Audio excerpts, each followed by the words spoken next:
Hi, I'm John Cranton with JimFeist.com. It is Wednesday. Going to take a look at all the action going on tonight, baseball, hockey, and the NBA. First, want to remind you, Jim Feist is on that sizzling basketball run, 7-2 going back to last Thursday, 2-0 sweep Sunday, and another 2-0 sweep Monday with the Warriors on the over. And then last night he had the Spurs Rockets over the total. It's part of a 110-66 NBA run for Wednesday. Jim has an NBA total showdown going tonight. He also has baseball and hockey totals available. Dave Koken had a nice doubleheader sweep with the Indians, including on the run line yesterday, a nice 6-0 run, and you can get Dave's super total for $49.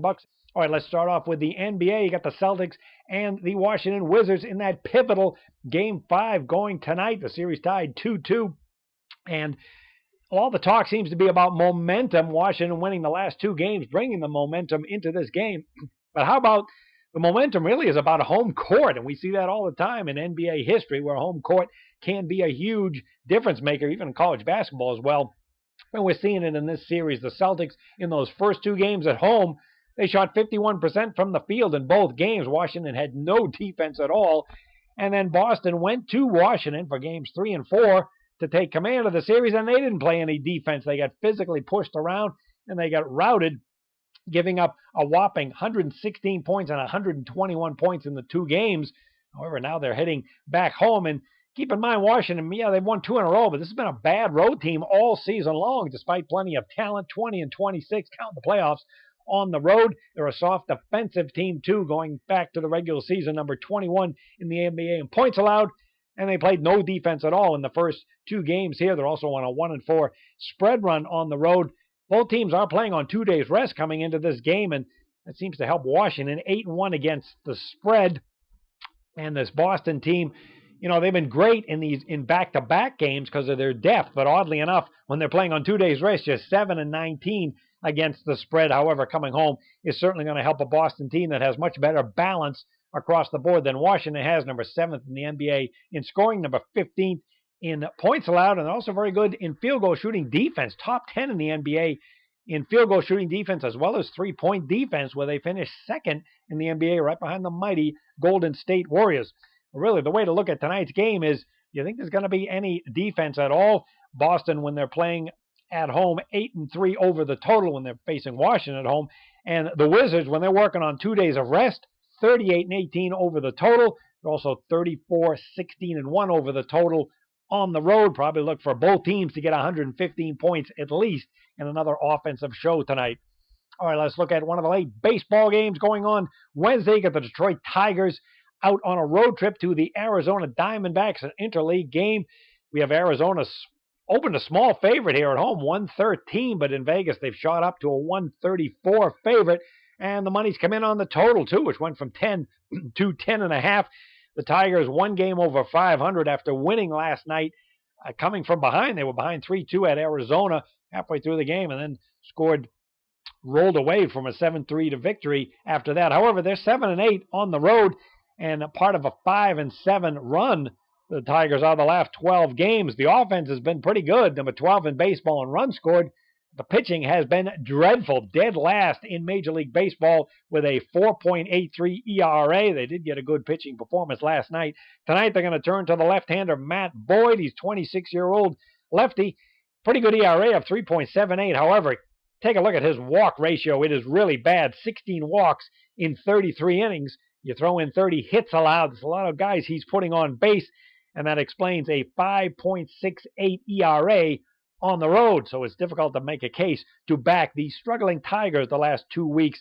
They are 11-4, Detroit is, against winning teams, and they facing an Arizona team that is also struggling after a hot start. Arizona just 3-7 the last 10 games. This will be the second straight home game for the Diamondbacks, part of a terrific 9-game homestand for them, and they're top 5 in baseball in runs scored, 13th in on-base percentage.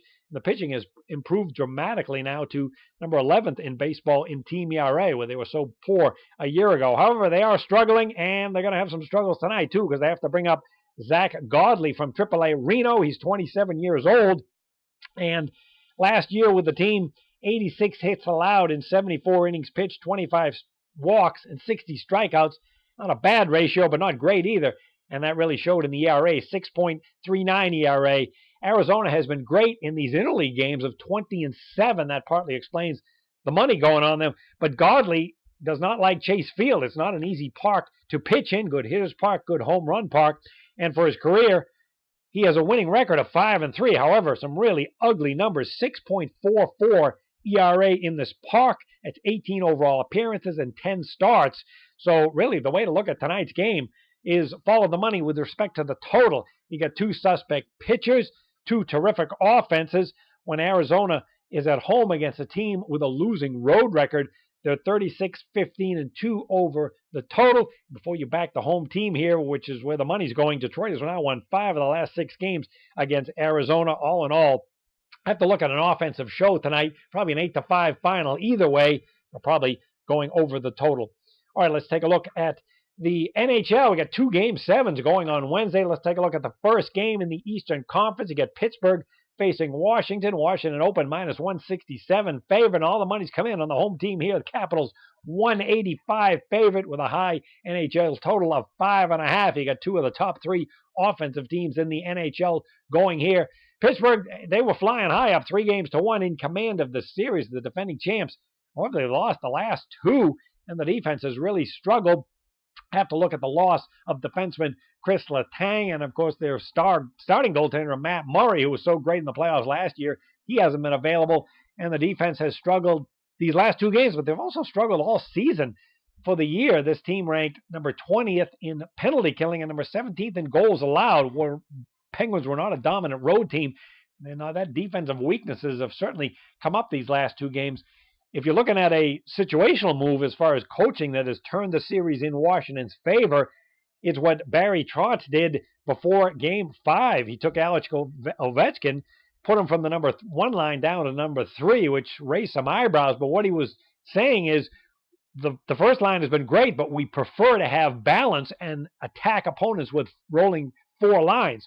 Well, moving him to the 3rd line has certainly paid dividends, as he had a big goal the last game, and it's helped Andrei Burakovsky, who moved up to the 1st line. He's had 3 goals these last 2 games. So they're getting what they wanted out of the 4th lines.